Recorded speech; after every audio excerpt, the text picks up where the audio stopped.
Bismillahirrahmanirrahim. Assalamu alaikum, my dear students. This is me, Bilal Ahmed, and you are watching my YouTube channel All Pak Forces.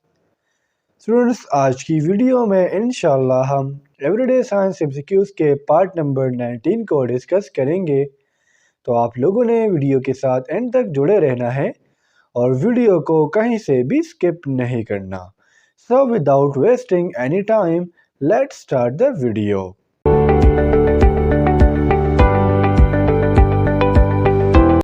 हमारा first MCQs है nearest galaxy to our Milky Way is. Student, first of all आपको galaxy का पता होना चाहिए कि Galaxy क्या है। तो स्टूडेंट, गैलेक्सी को हम कुछ यूँ डिफाइन कर सकते हैं, जब बहुत ज़्यादा ह्यूज अमाउंट में गैसेस और साथ साथ डस्ट पार्टिकल इकट्ठे हो जाए तो ये एक गैलेक्सी को बनाते हैं। अब मिल्की वे के करीब कौन सी गैलेक्सी है, उस गैलेक्सी का नाम क्या है? तो इसका करेक्ट ऑप्शन है एंड्रोमेडा, यानी option B is the correct here. Andromeda जो है स्टूडेंट्स, इसका दूसरा नाम है मीजियर 31, या इसको हम सिंपली कहते हैं M31, या इसका अगर मैं तीसरा नाम आप लोगों को बताऊं तो इसको NGC 224 भी कहते हैं। और ये जो है ट्रिलियन ऑफ स्टार्स इकट्ठे हुए हैं और उसने एक गैलेक्सी बनाई हुई है। एमसीक्यूज नंबर 2 है हमारा, a term biotype means. Students, मेरा गला थोड़ा सा खराब है तो उसके लिए सॉरी। फर्स्ट ऑफ ऑल हम बायोटाइप को समझते हैं कि बायोटाइप क्या है। आप सपोज करें कि एक पॉपुलेशन है और उसमें जो है सेम जीन सर्कुलेट हो रहे हैं, सेम जीन फ्लो कर रहे हैं, तो ऐसे पॉपुलेशन को हम कहते हैं बायोटाइप। अब बायोटाइप्स का जो मीनिंग है वो है all individuals having same phenotype, यानी option C is the correct here. अब पीनोटाइप क्या है? स्टूडेंट्स, पीनोटाइप हम कहते हैं किसी भी ऑर्गेनिज्म के एक्सटर्नल अपीयरेंस को। अगर मैं आपको बायोटाइप का एग्जांपल दूं तो आप अपने फैमिली का एग्जांपल ले सकते हो।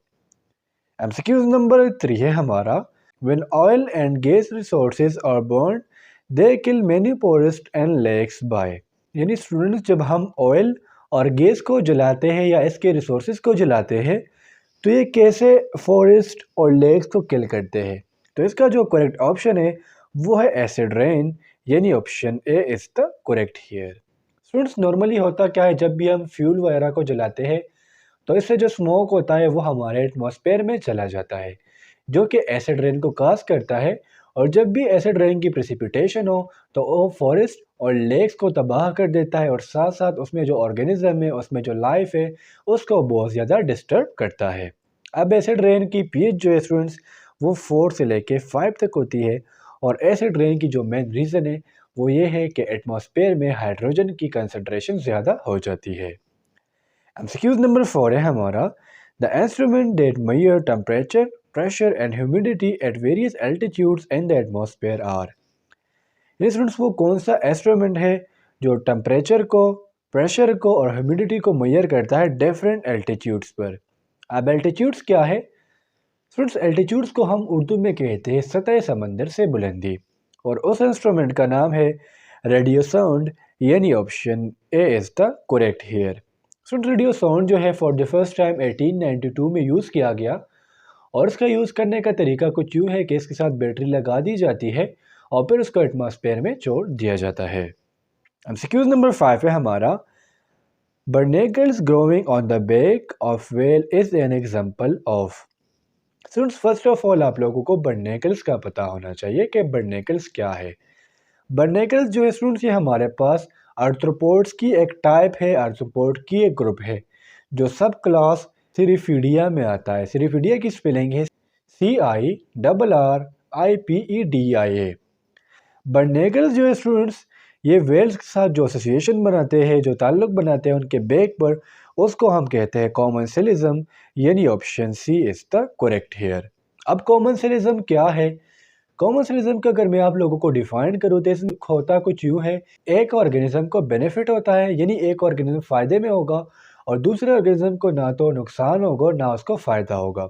अब बर्नेकल्स की अगर मैं आपको मिसाल दूं तो बर्नेकल जो स्टूडेंट्स, इन्होंने शार्क के या वेल के बैक पर एक शेल्टर लिया हुआ है जिसका इसको फ़ायदा है और व्हेल को कोई भी नुकसान नहीं है। सेम एसोसिएशन जो बर्नाक्यूलर ये टर्टल के साथ भी बनाते हैं। एमसीक्यूज नंबर 6 है हमारा, elephant large unit of paper measurement equal to 28 by 23 inches, यानी option A is the correct here. MCQs number 7 है हमारा, फाइन ऑर्गेनिक और inorganic particles suspended in air is called. Friends, organic particles हम ऐसे particles को कहते हैं जिसमें कार्बन और हाइड्रोजन हो, और जबकि अगर मैं इनऑर्गेनिक की बात करूँ तो ये उसकी उलट है। और ओ पाइन ऑर्गेनिक पार्टिकल्स या इनऑर्गेनिक पार्टिकल्स जो हमारे एयर में सस्पेंड है, इसको हम कहते हैं एरोसोल, यानी option A is the correct here. Friends, हमारा जो एरोसोल है या हमारा जो एयर है, इसमें मैंने आपको कहा कि फाइन ऑर्गेनिक और इनऑर्गेनिक पार्टिकल्स जो है वो सस्पेंड हुए होते हैं।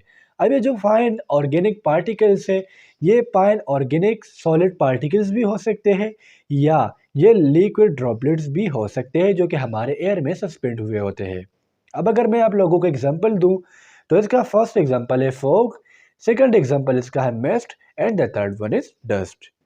एमसीक्यूज नंबर 8 है हमारा, the species that flowers are called. यानी स्टूडेंट्स, इस एमसीक्यूज में थोड़ी गलती है। हम इस एमसीक्यूज को थोड़ा सा यूँ समझ सकते हैं कि वो स्पीशीज या वो प्लांट्स जिसमें हमारे पास फ्लावर प्रेजेंट हो, उसको हम क्या कहते हैं, ऐसे ग्रुप को हम क्या कहते हैं। तो इसका जो करेक्ट ऑप्शन है वो है एंजियोस्पर्म्स, यानी option C is the correct here. Friends, angio कहते हैं सेक और स्पर्म कहते हैं सीड को। यानी ऐसे प्लांट्स की किस्म जो सीड को प्रोड्यूस करे जिसके इर्द गिर्द एक कोट हो, तो ऐसे प्लांट्स को हम कहते हैं एंजियोस्पर्म्स, या सिंपली हम ऐसा कह सकते हैं those plants which have flower are known as angiosperms. इसके बरअक्स अगर मैं जिम्नोस्पर्म की बात करूं तो इसमें जिम्नोस कहते हैं नेक को एंड स्पर्मा कहते हैं सीड को। इसमें जिम्नोस्पर्म भी हमारे पास ऐसे प्लांट है जो सीड प्रोड्यूस करते हैं, लेकिन वो सीड हमारे पास क्या होता है, नेक्ड होता है। और सिंपली ये जिम्नोस्पर्म्स जो है ये नॉन फ्लोरिंग प्लांट्स है। एमसीक्यूज नंबर 9 है हमारा, the outer most layer of skin is the. Friends, अगर हम ह्यूमंस की बात करें या एनिमल्स की बात करें तो इनका जो आउटर मोस्ट लेयर होता है वो होता है एपिडर्मिस, यानी option D is the correct here. As the name indicate, epi mean above and dermis mean skin. Epidermis जो है स्टूडेंट्स, ये एक इम्पोर्टेंट रोल करता है किस चीज़ में। आप लोगों को पता है कि डेली हमारे फेस पर, हमारे स्किन पर मिलियन ऑफ सेल्स जो है डेथ होते हैं, इनकी डेथ काज होती है। एपिडर्मिस का काम क्या है कि ये अगेन इस सेल को न्यू करता है और अगेन न्यू सेल्स को बनाता है।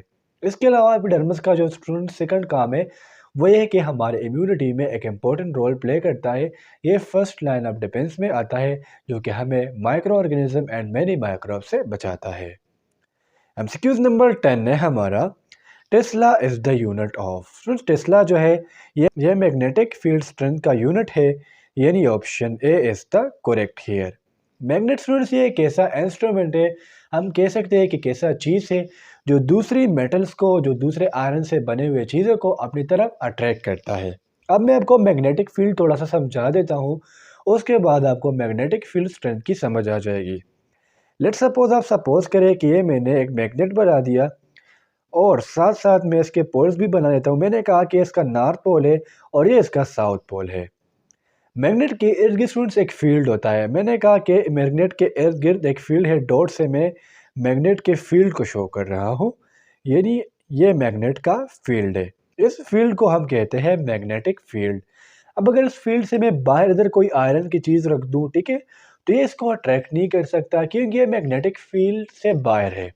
अब अगर इसके अंदर मैं मैग्नेटिक फील्ड के अंदर इधर सुई रख दूँ तो इस सुई को अपनी तरफ अट्रैक्ट कर लेगा। तो मैंने कहा कि यहाँ जो है मैग्नेटिक फील्ड का जो स्ट्रेंथ है वो ज़्यादा है क्योंकि इसने जो सुई है वो अपनी तरफ खींच ली है। एमसीक्यूज नंबर 11 है हमारा, siemens is the unit of. Friends, siemen जो है ये इलेक्ट्रिकल कंडक्टेंस का यूनिट है, यानी option B is the correct here, जिसको हम डिनोट करते हैं एस से और इसको हम मोहो बी कहते हैं, MHO। एमसीक्यूज नंबर 12 है हमारा, steradian is the unit of. Friends, steradian जो है ये सॉलिड एंगल का यूनिट है, यानी option B is the correct here. अब सॉलिड एंगल क्या होता है, लेट्स सपोज, आप सपोज करें कि हमारे पास एक स्फीयर है और ये इसका सेंटर है, ठीक है, मैंने सेंटर बना लिया। अब इधर मैंने एक सरफेस बना लिया, मैंने कहा कि इसके ऊपर एक सरफेस है। अब ये सरफेस इस सेंटर के साथ जो एंगल बनाता है इसको हम कहते हैं सॉलिड एंगल। एमसीक्यूज नंबर 13 है हमारा, candela is the basic unit of. Candela जो है स्टूडेंट्स, ये हमारे पास यूनिट है ल्यूमिनस इंटेंसिटी की, यानी option C is the correct here. MCQs number 14 है हमारा, which are the largest of the white blood cells. Students, white blood cell की हमें कुछ ऑप्शंस दी गई है, हमें कुछ नाम्स दी गई है और हमसे पूछा जा रहा है कि इसमें इसका सबसे लार्जेस्ट सेल कौन सा है। तो इसका जो करेक्ट ऑप्शन है वो है मोनोसाइट्स, यानी option D is the correct here. Students, white blood sales जो है इनको हम ल्यूकोसाइट्स भी कहते हैं। जस्ट फॉर योर इन्फॉर्मेशन, ये आपको लाजमी से याद होना चाहिए। और इसकी जो एवरेज लाइफ होती है वो 13 से लेकर 20 डेज तक या 7 से 14 तक हो सकती है। और वाइट ब्लड सेल्स का जो काम है वो है इम्यूनिटी। अब एक्सक्यूज नंबर 15 है हमारा, fog that most often forms is warm rainfall into cool layer of surface air is called। ये स्टूडेंट्स, ये मैंने कहा कि ये प्रिपिटेशन है, ठीक है, ऊपर से बारिश आ रही है और नीचे मैंने इसके लिए एक सरफेस बना दी कि ये एक सरफेस है। तो ये जो रेन है हमसे एमसीक्यूज में कह रहे हैं कि ये जो रेन आ रही है नीचे, ये वार्म रेन है और नीचे जो सरफेस है ये कोल्ड है। तो इसकी वजह से जो फोग काज होता है इसको हम क्या कहते हैं। तो इसका जो करेक्ट ऑप्शन है वो है एवापोरेशन और मिक्सिंग फोग। तो स्टूडेंट्स, ये थे आज के हमारे एवरीडे साइंस के एमसीक्यूज। उम्मीद करता हूँ आपको आज के एमसीक्यूज की समझ आ गई होगी। और अगर फिर भी आप लोगों को कोई कन्फ्यूजन हो, कोई डाउट हो तो आप मुझसे कमेंट सेक्शन में पूछ सकते हो। मेरी तबीयत के लिए हाथ दुआएं करें। इंशाअल्लाह अगले वीडियो में मिलते हैं, तब तक के लिए मुझे इजाज़त दीजिए। मुझे अपने दुआ में याद रखिए। अल्लाह हाफिज़।